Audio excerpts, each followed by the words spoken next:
के श्री वैष्णव का आनंद लीजिए। सब व्रतों में सर्वश्रेष्ठ श्री एकादशी व्रत है। समस्त विश्व में कोई ऐसा नहीं जो एकादशी व्रत की महिमा न जानता हो। एकादशी का प्रादुर्भाव और एकादशी जी की जो महिमा है उसके विषय में थोड़ी चर्चा करते हैं। सतयुग में शंखासुर का पुत्र मुर नामक दैत्य हुआ। शंखासुर को भगवान विष्णु ने मार डाला। इससे मुर को बड़ा दुख हुआ। इसका बदला लेने के लिए वो वन में जाकर मुर दैत्य घोर तपस्या करने लगा। उसके तपस्या से संतुष्ट होकर सर्व सामर्थ्यशाली भगवान ब्रह्मा जी उसके समीप आए और उससे कहा कि तुम वरदान मांग लो। ये सुनकर मुर दैत्य बोला कि हे वरदाता नाथ, देवता, दैत्य, मुनि, मनुष्य, शिव, विष्णु और बड़े बड़े लोकपाल, दिक्पाल, जहां तक आपकी सृष्टि है, मुझे कोई समर में ना जीत सके ना कोई मार सके, ऐसा वरदान दीजिए। इतना उसने तप किया मुर दैत्य ने कि भगवान ब्रह्मा को विवश हो करके ऐसा ही हो तथास्तु, ऐसा ही हो कहना पड़ा। अब ब्रह्मा जी ऐसा कह करके अपने लोक को चले गए। अब जो असुर है वो वर पा करके बड़ा बलवान हो गया। जिस लोकपाल के पास जाता ललकार कर उसे परास्त कर देता, क्योंकि मर सकता नहीं। ब्रह्मा जी ने ऐसा वर दिया है। लोकपालों को जीतकर समस्त लोकों पर अपना उसने अधिकार कर लिया और समस्त लोकपालों के पद पर वो दैत्यों को नियुक्त करता। दैत्य सदैव विपरीत भावना वाले समस्त ब्राह्मणों को, भक्तों को, गाय को, ऐसे सब संतों को सताना, मारना, काटना, महान अत्याचार मुर दैत्य के द्वारा फैल गया। दुखी होकर के समस्त देवता भगवान शंकर जी के पास गए। भगवान शंकर जी सबको आश्वासन दिए, क्योंकि वो कल्याण स्वरूप है। जब जब कोई भारी विपत्ति पड़ती है तो समस्त देवता महादेव जी के पास जाते हैं, फिर महादेव जी उपाय बताते हैं। जैसे समुद्र मंथन के समय हलाहल विष निकला तो किसी भी देवता की ताकत नहीं कि चख सके। महादेव जी के पास गए और प्रार्थना की तो आज भी भगवान शिव को नीलकंठ कहा जाता है, उसे धारण करते हैं। यद्यपि इनकी सेवा है सृष्टि का संहार करना, पर सृष्टि की रक्षा जहां कोई नहीं कर पाता वहां ये करने के लिए बुलाए जाते। हलाहल विष पीने के लिए किसे बुलाया गया? इन्हीं को तो बुलाया गया। सब देवताओं ने भगवान शंकर से कहा हमारी रक्षा करो। भगवान शंकर ने आश्वासन दिया और स्वयं देवताओं एवं अपने पार्षदों के सहित युद्ध के लिए ललकारा। मुर दैत्य ने बहुत भयंकर युद्ध किया, लेकिन युद्ध में विजय मुर दैत्य की हुई, क्योंकि आशीर्वाद है भगवान ब्रह्मा जी का। अब देवताओं ने देखा दैत्यों की तो प्रबल सेना बढ़ती चली आ रही है। अब भगवान श्री हरि का स्मरण किया, भगवान विष्णु का कि हे नाथ आप ही अब रक्षा कर सकते हो। भगवान श्री विष्णु जी ने सुदर्शन चक्र का स्मरण किया और मुर दैत्य पर प्रहार किया, पर ब्रह्मा जी के वरदान प्राप्त होने के कारण भगवान के प्रिय पार्षद सुदर्शन ने उसको ऐसे घूमकर परिक्रमा करते हुए आकर भगवान के हाथ पर विराजमान हो गए, क्योंकि ब्रह्मा जी भगवान श्री हरि के ही अंश से प्रकट हुए। वरदान की मर्यादा रखने के लिए सुदर्शन चक्र जी समीप से जाकर वापस आ गए, लेकिन मुर दैत्य को मारा नहीं। अब तो हाहाकार मच गया कि अब ये प्रलयंकारी दैत्य जब भगवान शिव के वश में नहीं हुआ, बड़े बड़े लोकपालों को अपने अधीन कर लिया और भगवान विष्णु का सुदर्शन चक्र भी वापस हो गया, अब क्या होगा? सब देवता भगवान विष्णु से प्रार्थना करने लगे। भगवान श्री हरि अद्भुत लीला विहारी है। भगवान विष्णु युद्ध छोड़कर भाग चले। मुर दैत्य ने देखा कि सबका मुखिया तो भाग पड़ा, इसको हम जिंदा छोड़ेंगे नहीं। वो गदा लेकर भगवान का पीछा किया। मुर दैत्य ने भगवान भागकर बद्री का आश्रम में गए और एक बड़ी ही गहरी एकांतिक गुफा में जा छिपे और अत्यंत श्रमित हुए निद्रावश से प्रतीत होने लगे। मुर ने गुहा में प्रवेश करके दहाड़ लगाई, कहाँ है? भगवान विष्णु को संबोधन किया, कहाँ है तू?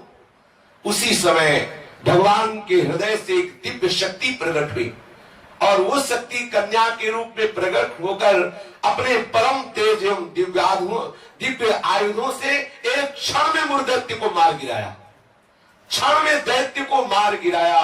भगवान विष्णु के हृदय से एक दिव्य शक्ति प्रकट हुई जिसने कन्या रूप धारण किया और अपने दिव्य शक्ति से उस मूर्ख दैत्य को क्षण मात्र में सेना सहित नाश कर दिया।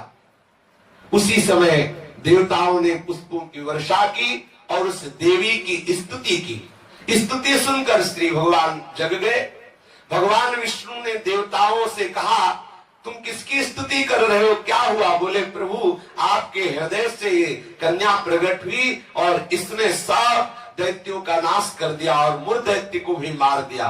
भगवान ने कहा कि ये कन्या जो हमारे हृदय से प्रकट हुई, ये एकादश तिथि को प्रकट हुई, 11 को, इसीलिए इस कन्या का नाम होगा एकादशी।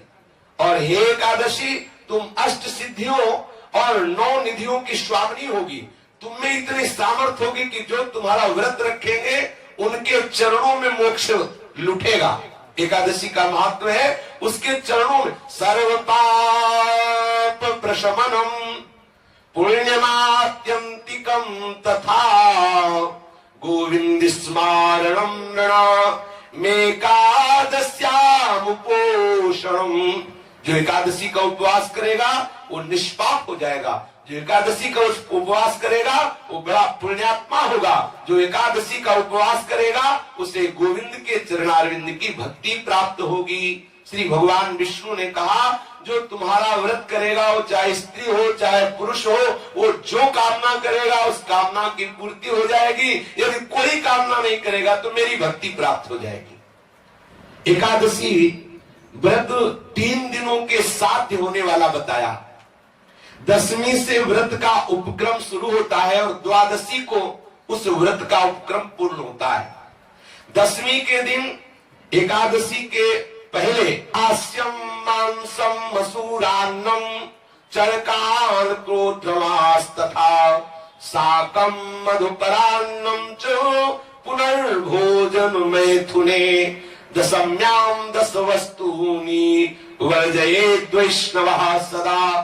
जो एकादशी व्रत रहे उनको चाहिए कि 10वीं की तिथि में वो कांसे के पात्र में कुछ पावे ना, मसूर की दाल न पावे, कभी मांस का स्पर्श भी न करे, पाने की तो बात जाने दो, चना न पावे, कोदो न पावे, कोई साग न पावे और शहद न पावे और किसी दूसरे के द्वारा दिया हुआ भोजन न पावे और 2 बार भोजन न पावे और मैथुन न करे। ये 10वीं की तिथि में ऐसा नियम धारण करें।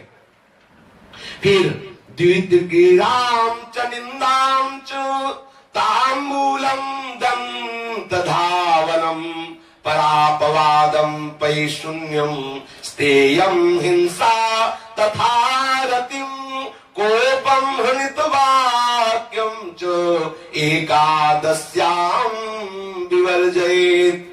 अब एकादशी के दिन 10वीं के दिन ऐसे नियम से रहे कि कांस के पात्र में कुछ पावे ना, मसूर की दाल न पावे, मांस का स्पर्श भी न करे, चना न पावे, कोदो न पावे, कोई साग न पावे, शहद न पावे, दूसरे के द्वारा दिया हुआ कुछ न पावे और 10वीं को 1 बार भोजन करे, मैथुन क्रिया न करे। तब एकादशी के दिन ये नियम ले कि कभी जुआ ना खेले, ना किसी को खेलता हुआ देखे। एक बात दृष्टि पर जाए हटा ले, जैसे लोग ताश वगैरह खेलते। एकादशी के दिन नींद न ले, एकादशी के दिन पान न खावे, एकादशी के दिन दातून न करे, एकादशी के दिन किसी की चोरी न करे, हिंसा न करे, किसी के साथ मैथुन न करे, कभी क्रोध न करे और झूठ ना बोले। एकादशी के दिन ये 11 कार्य ना करते हुए बोले, फिर निरंतर स्मरण प्रियालाल का करते हुए, भगवत स्मरण करते हुए फलाहार पावे तो 1 बार पावे, वो भी थोड़ा पावे। अब हमें तो लगता है कि जितना और दिन पदार्थ पाने को नहीं मिलते उतना तो एकादशी का दिन। बोले अमुक की खीर बनाओ, उसके कूटू की पकौड़ी बनाओ और उसका सिंघाड़े का हलवा बनाओ, ये वो। अब एकादशी का मतलब क्या है? अरे 24 घंटे उपवास करो या तो बहुत बहुत जल पी लो, बहुत लगे तो एक बार कुछ फल या कुछ ऐसे साधारण, वो भी उतना कि एक दिन में मर थोड़ी जाएगा कोई।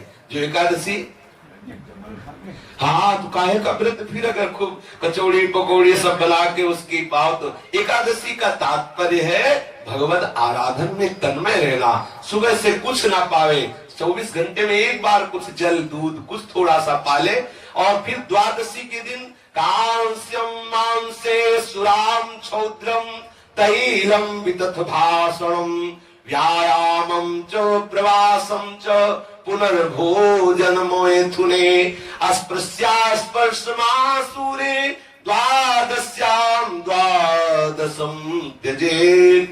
द्वादशी को भी कांसे के पात्र में भोजन न करे, मांस न स्पर्श करे, मदिरा न पीवे और शहद न पावे, तेल का बना पदार्थ न पावे, झूठ न बोले, कस के व्यायाम न करे, परदेश गमन न करे, दोबारा भोजन न करे, मैथुन न करे, जो स्पर्श करने योग्य नहीं उनका स्पर्श न करे, मसूर की दाल न खाए। ये 12 वस्तुएं द्वादशी को त्याग दे। दसवीं के दिन पूर्वाह्न में एक बार हविष्यान्न भोजन करना चाहिए।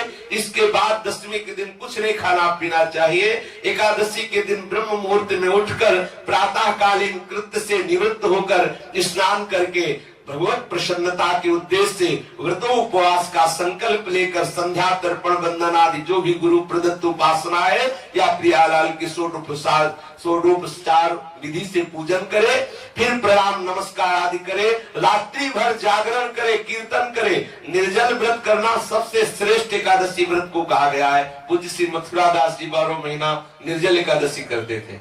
वयोवृद्ध होने पर भी प्राय वैष्णव जन बड़ा आदर पूर्वक एकादशी का व्रत रहते। द्वादशी के दिन पूर्वत सेवा पूजा करके पहले श्री प्रियालाल का श्री हरि का चरणामृत ले और कम से कम एक साधु को भोजन करावे फिर पावे। ऐसा एकादशी का विधान है। और एकादशी का फल क्या है? पाप नष्ट हो जाते हैं, मोक्ष की प्राप्ति हो जाती है। यदि निष्काम रहे तो भगवत प्रसन्नता उसको प्राप्त होती है, मतलब भक्ति का वर्धन होता है।